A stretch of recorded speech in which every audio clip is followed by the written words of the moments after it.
ñan ñooy bàkkoo la loi Simone Veil de 1975 qui légalise l'avortement yàq biir ñoom Jean-Luc Mélenchon bu Grand Orient de France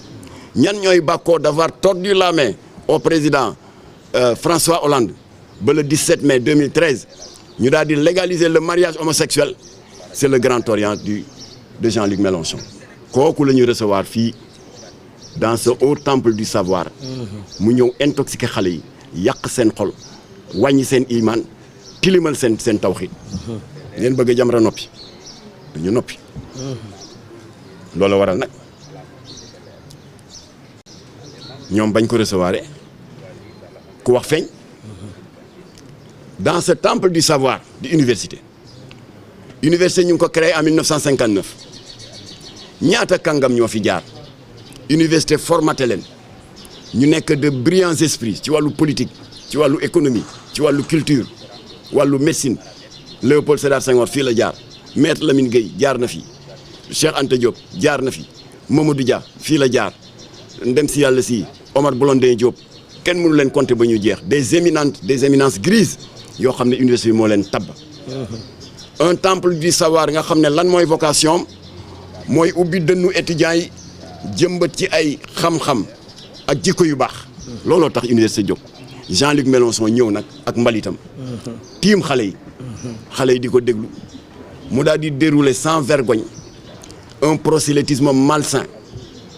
ponctué d'une propagande ouverte en faveur de l'idéologie LGBT renforcée par une apologie ouverte de l'homosexualité te wax na ko ci kàddoom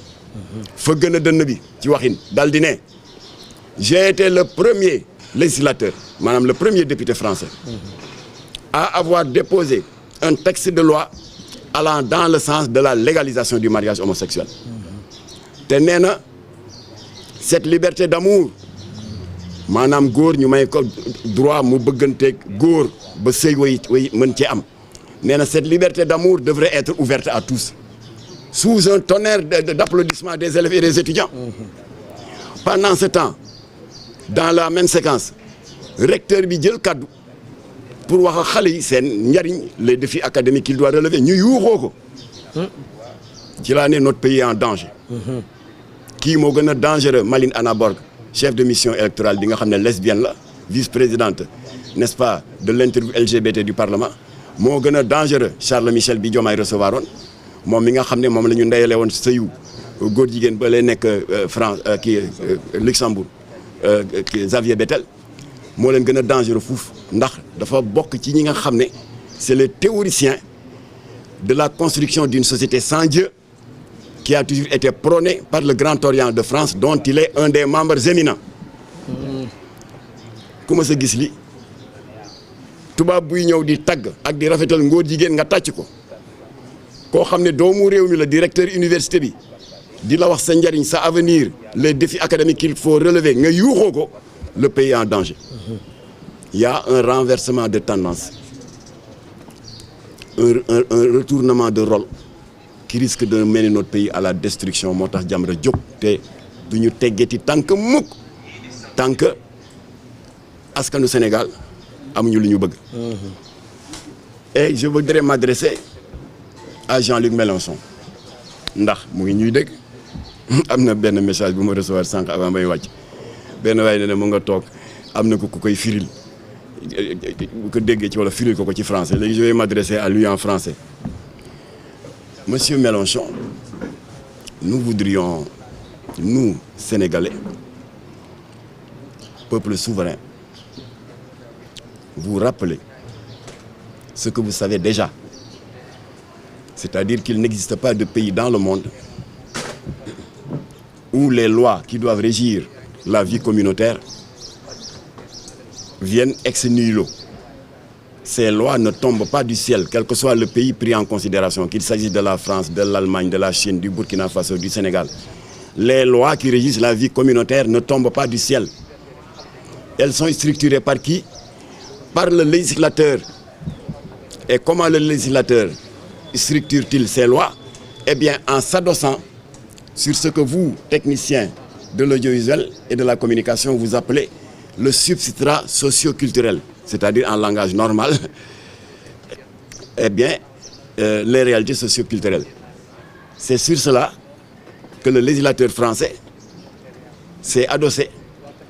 pour structurer le code civil français, qui, comme tout le monde le sait, a déclaré haram la polygamie.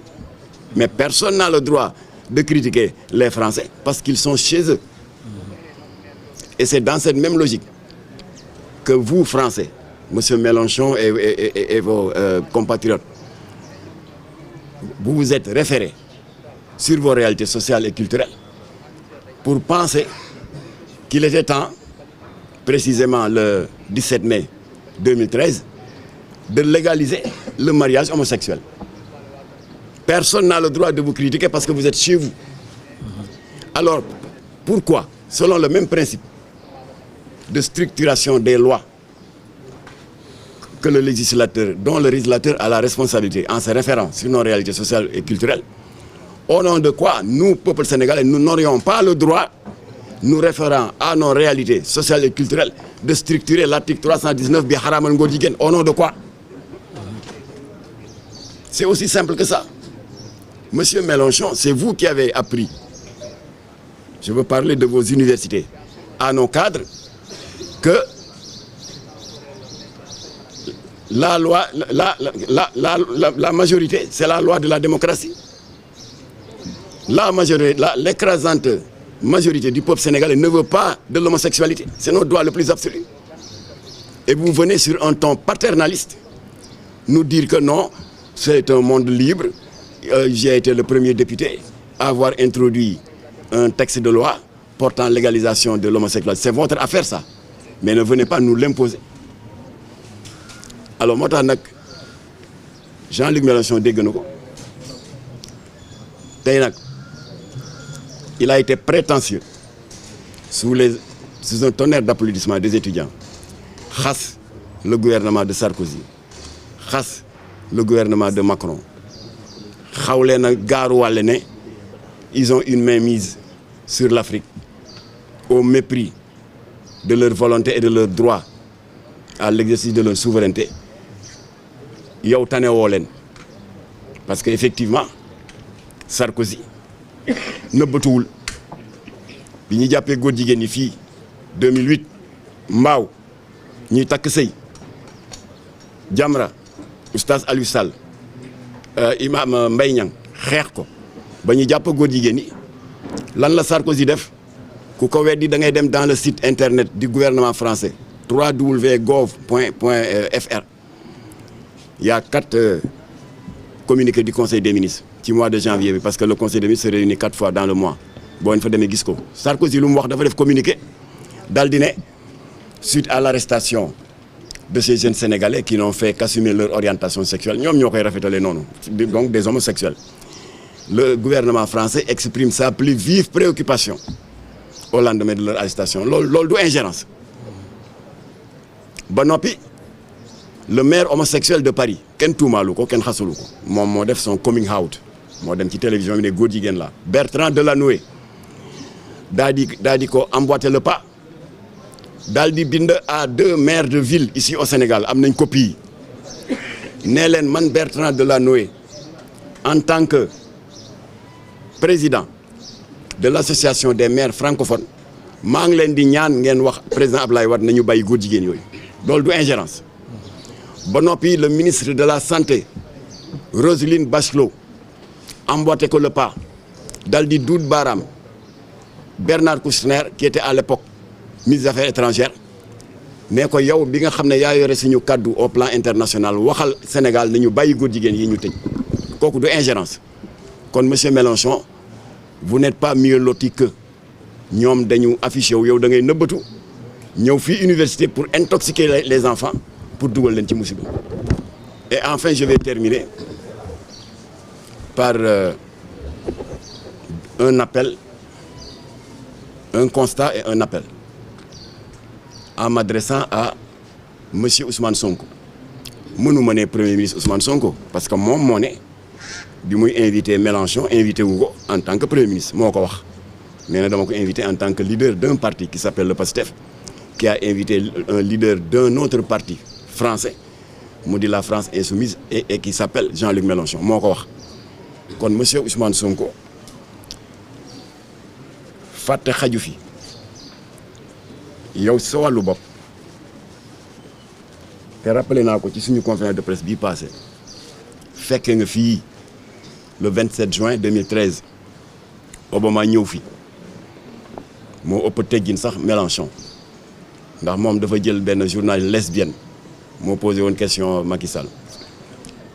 ndax protocole Maison Blanche bu ñuy voyager ni protocole bi tëddee mooy visite officielle bi c'est toujours clôturé par une conférence de presse commune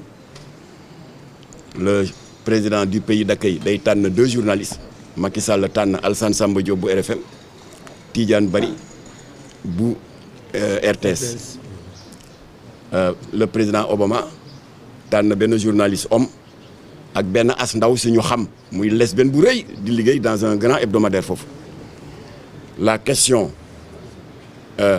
qui a fâché tout le monde ca ndaw soosu la jóge Obama jël ko daal di ko eggee Macky Sall lan la ko Macky Sall tontu ginnaaw bi mu ko defee cette proposition indécente là on n'est pas encore prêt